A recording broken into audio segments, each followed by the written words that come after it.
Hello students. तो UP board का class 10th का 2024-25 का क्या सिलेबस होने वाला है और क्या एग्जाम का पैटर्न रहने वाला है, उसकी बातें आज हम यहाँ पर करने वाले हैं। बाकी सभी विषयों का सिलेबस देखने के लिए आप डिस्क्रिप्शन बॉक्स चेक कर सकते हैं।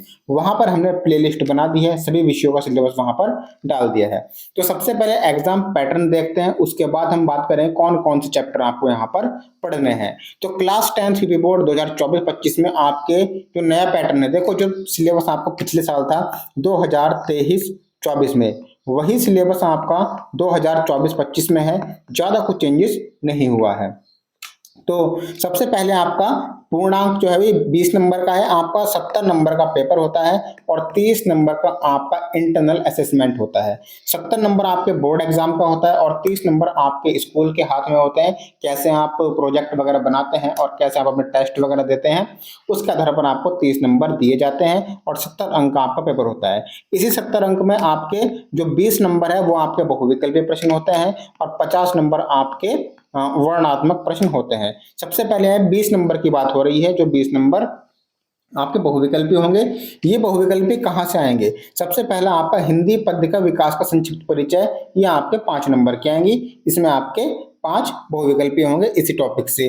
दूसरा आपका हिंदी पद्य के विकास का संक्षिप्त परिचय, रीतिकाल और आधुनिक काल की, इसमें भी आपके 5 क्वेश्चन होंगे बहुविकल्पीय। उसके बाद काव्य सौंदर्य के तत्व, रस अलंकार और छंद से आपके बहुविकल्पीय प्रश्न आने वाले हैं। 1 नंबर के आएंगे। हिंदी व्याकरण में आपके 3 नंबर के बहुविकल्पी आएंगे, उपसर्ग, समास और तत्सम तद्भव पर्यायवाची पर आधारित। उसके बाद यहाँ पर संस्कृत व्याकरण भी आपकी आने वाली है 1 नंबर की। बहुविकल्पी की बात कर रहे हैं अभी हम, सिर्फ शुरू के 20 क्वेश्चन जो आते हैं। वाक्य का स्वरूप आपका 1 नंबर का इससे आएगा। वाच्य जो आपने वॉइस पढ़े होंगे इंग्लिश में, पैसिव वॉइस, एक्टिव वॉइस, यही हिंदी में होता है वाच्य, ये भी 1 नंबर का आपका आएगा। उसके बाद पद परिचय, विकारी और अविकारी शब्द, ये भी आपका 1 नंबर के बहुविकल्पीय में आने वाला है। अब जो वर्णात्मक प्रश्न है वो आपका 50 नंबर का है। इसमें क्या क्या होंगे?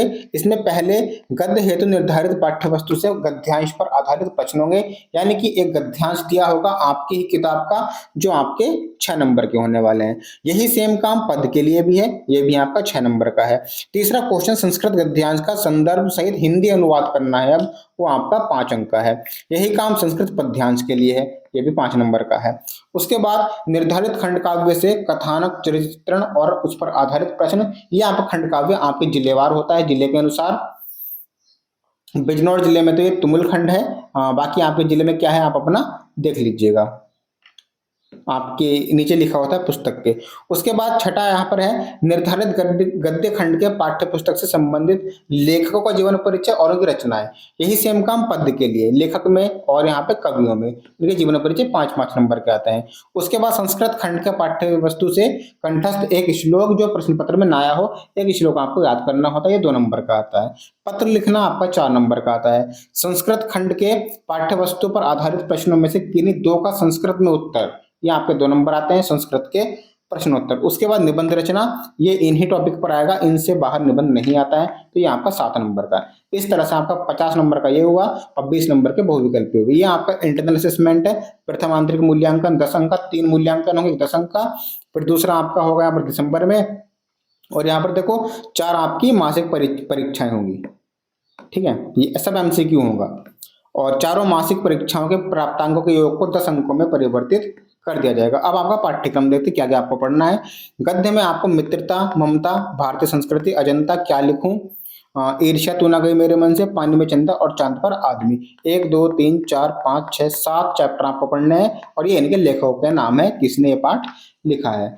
तो खैर में आपको काव्य में क्या पढ़ना है? काव्य में आपको सूरदास, तुलसीदास, रसखान, बिहारी लाल, रामनरेश त्रिपाठी, मैथिली, महादेवी वर्मा, सुमित्रा नंदन पंत, माखनलाल चतुर्वेदी, सुभद्रा कुमारी चौहान, अशोक वाजपेयी, श्याम नारायण पांडे और केदारनाथ सिंह, इन काव्यों के ये काव्य आपको पढ़ने हैं जो कि इनके कवि हैं, लेखक हैं। ठीक है, ये पढ़ने हैं आपको यहाँ पर। तो कितने कुल कितने हैं काव्य आपके?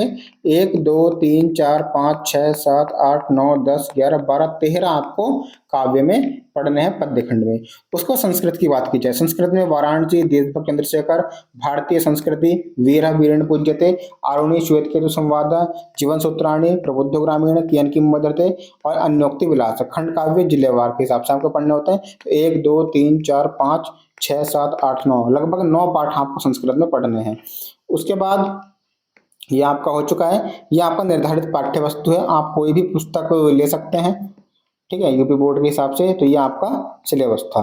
यहाँ पर आप देख सकते हैं जो आपका खंड काव्य है वो आपको जिले के अनुसार दे दिया है। अगर आपका जिला प्रयागराज, आजमगढ़, मथुरा है तो आपको अग्रपूजा पढ़ना है। ठीक है, इनके हिसाब से ये दे रखा है। ठीक है, चलिए। और जैसे कि मैंने आपको बताया तुमुल खंड जो है वो बिजनौर का है, क्योंकि हम बिजनौर के निवासी हैं तो हमें तो पता है बिजनौर का। वाराणसी, इटावा, बदायूं में भी यही तुमुल चलता है। तो उम्मीद है आपको समझ में आ गया होगा सिलेबस। और बाकी सभी सिलेबस के लिए आप डिस्क्रिप्शन बॉक्स चेक कर सकते हैं, वहाँ पर हमने पूरा यहाँ पर आपको समझा दिया है। तो हम नेक्स्ट वीडियो में मिलेंगे और किसी सिलेबस को लेकर। Thank you, bye bye.